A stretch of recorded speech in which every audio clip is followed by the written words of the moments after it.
வணக்கம் தோழர்களே, welcome to திரவிடி இன்லென்ஸ். நான் உங்கள் யஷ்வந்த். இந்த வீடியோவில் நம்ம தளபதி விஜய் அவர்களை பற்றி தான் பேச போகிறோம். எத்தனை நாளாக விஜய் பற்றி பேசணும்னா எத்தனை நாளாக பேசலாம், ஏன்னா அவ்வளோ பிரச்சனைகள் அவர்கிட்ட இருக்குது.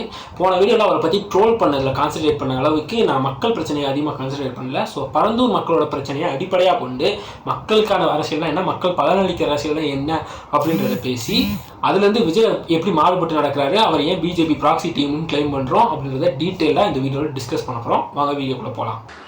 விஜய் ஏன் பிஜேபி ப்ராக்சி டீம்னு சொல்கிறத ரொம்ப ஈஸியாக அவர் என்னென்ன பண்ணிக்கிட்டு இருக்காருன்றதை கனெக்ட் பண்ணி பார்க்கும்போதே நமக்கு நல்லா புரிஞ்சிடும்.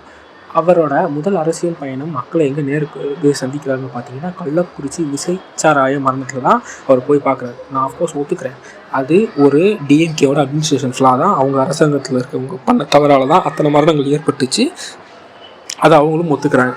ஆனால் ஒரு குறிப்பிட்ட இடத்துல இருக்க அதிகாரிகள் பண்ண தவிர ஒட்டுமொத்த அரசாங்கமும் ஆட்சியும் தான் காரணன்ற அளவுக்கு எஸ்கலேட் பண்ணி மக்கள்கிட்ட பூதாகரமாக கொண்டு போய் சேர்த்தது பிஜேபியும் அண்ணாமலையும் தான். இதில் உறுதுணையாக அவங்களுக்கு சப்போர்ட் பண்ணது விஜய் அப்படின்றத நம்ம தெளிவாகவே பார்க்க முடியும். அதுக்கப்புறம் மாநாட்டில் நடந்த பேச்சுவார்த்தை, மாநாட்டில் பார்த்தீங்கன்னா தெளிவாகவே நமக்கு தெரிஞ்சிருக்கும், விஜய் டிஎம்கேவை அதாவது மாநில கட்சியில் ரொம்ப ஸ்ட்ராங்காக அடிச்சிருப்பார், ஆனால் ஒன்றிய அரசை ரொம்ப லைட்டாக தொட்டு பேசியிருப்பார், அவ்வளோதான் பண்ணியிருப்பார். அதுலேயே அவரோட ஸ்டாண்ட் என்னன்னு தெரிஞ்சிச்சு, மாநில கட்சிகளுக்கு மட்டும் தான் எதிர்ப்பு தெரிவிக்க போகிறாருன்றது. அதுக்கப்புறம் அந்த மாநாடு ஸ்பீச் முடியும் போது கூட்டணி கலைக்கிறேன் அப்படின்ற பேரில் ரொம்ப ஆணவமாக ஆட்சியில் பங்கு அதிகாரத்தில் பங்கு கூட வந்து சேர்றவங்க சேர்ந்துக்கோங்க அப்படின்ற மாதிரி பேசுனாங்க. அவரோட அந்த ஆணவ போக்கை கண்டித்து நாகரீகமான முறையில் தலைவர் திருமாவளவன் எழுத்து ரீதியான விமர்சனங்களை எடுத்து வைத்தார்.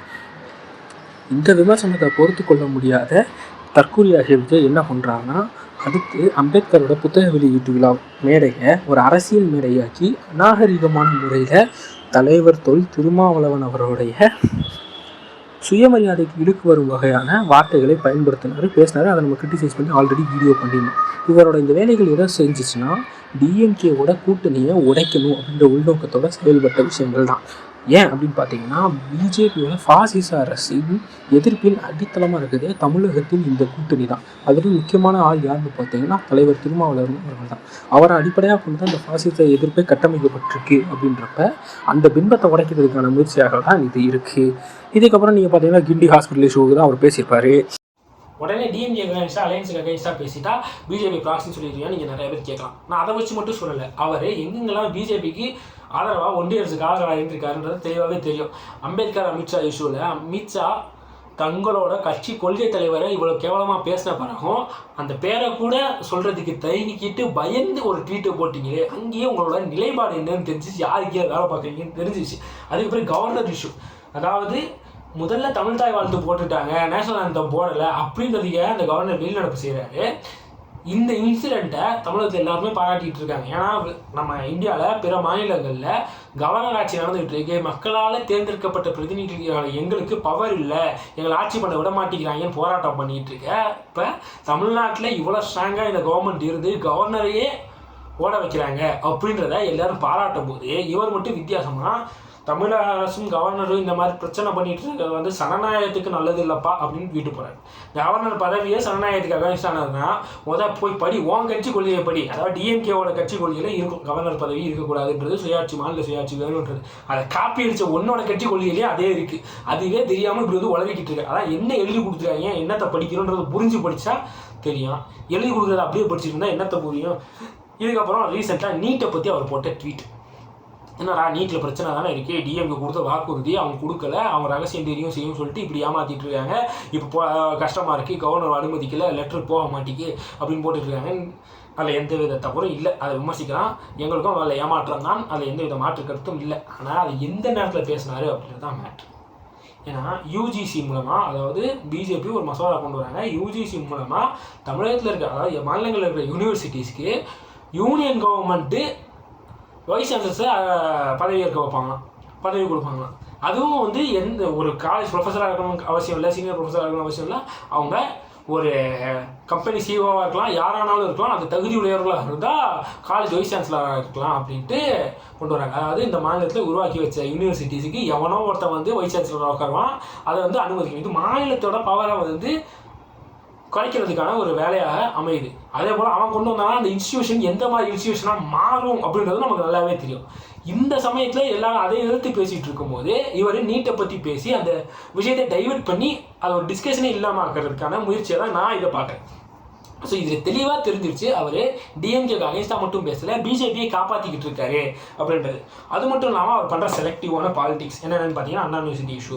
அதே சமயத்தில் ஏடிஎம்கே விடுங்க, அவரோட கட்சிக்காரனே ஒருத்தன் போக்சோல அரெஸ்ட் ஆனா அதை பற்றிலாம் அவர் பேசுறதுக்கு நேரமே கிடைக்கல. பாவம் ஷூட்டிங்கில் பிஸியாக இருந்தாரா என்னன்னு தெரியல. அப்புறம் வேங்கை வயல் இஷ்யூவாக இருக்கட்டும், பரந்தூர் இஷ்யூவாக இருக்கட்டும், தங்ஷன் இஷ்யூவாக இருக்கட்டும், எதெல்லாம் ரொம்ப ஸ்ட்ராங்காக விளம்பரம் நோக்கோட மக்கள்கிட்ட அதிகமாக ரீச் ஆகுமோ அந்த இன்சிடென்ட்ஸை பற்றியே திருப்பி பேசுறது. ஆனால் அதே நேரத்தில் பேரலாக நடந்த அந்த ராக்கெட் ஏவுதளத்துக்கு போராட்டத்தை பற்றி பேசலை, அந்த பள்ளி சிறுமிகள் இறந்ததை பற்றி பேசலை, சில இடங்களில் தாதி தாக்குதல் நடந்துகிட்டு இருக்கு அதை பற்றி பேசலை. இதுக்கெல்லாம் அமைதியாகவே இருந்துட்டு போயிட்டார். அப்போ முக்கியமாக சாம்சங் ப்ரொட்டஸ்ட் அதை பற்றி ஒரு வாயவே திறக்கலை. அவ்வளோ நாட்களாக அங்கே 2 மாதத்துக்கும் மேலே ஊழியர்கள் போராட்டம் பண்ணிக்கிட்டு இருக்காங்க யூனியனுக்காக.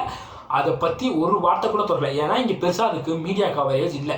ஸோ இந்த மாதிரி எந்த விஷயங்களுக்கெல்லாம் தனக்கு அதிகமான விளம்பரம் கிடைக்கும், தன்னோட அரசியலுக்கு அது லாபமாக அமையும் அப்படின்றத செலக்டிவான பாலிடிக்ஸ் மட்டும்தான் விஜய் அவர்கள் பண்ணிக்கிட்டு இருந்தாரு. அது நமக்கு நல்லாவே தெரியும். இந்த சாம்சங் ப்ரொட்டஸ்ட்டுக்கு சீமானே போய் நின்னா இந்த ஆளு போகலை.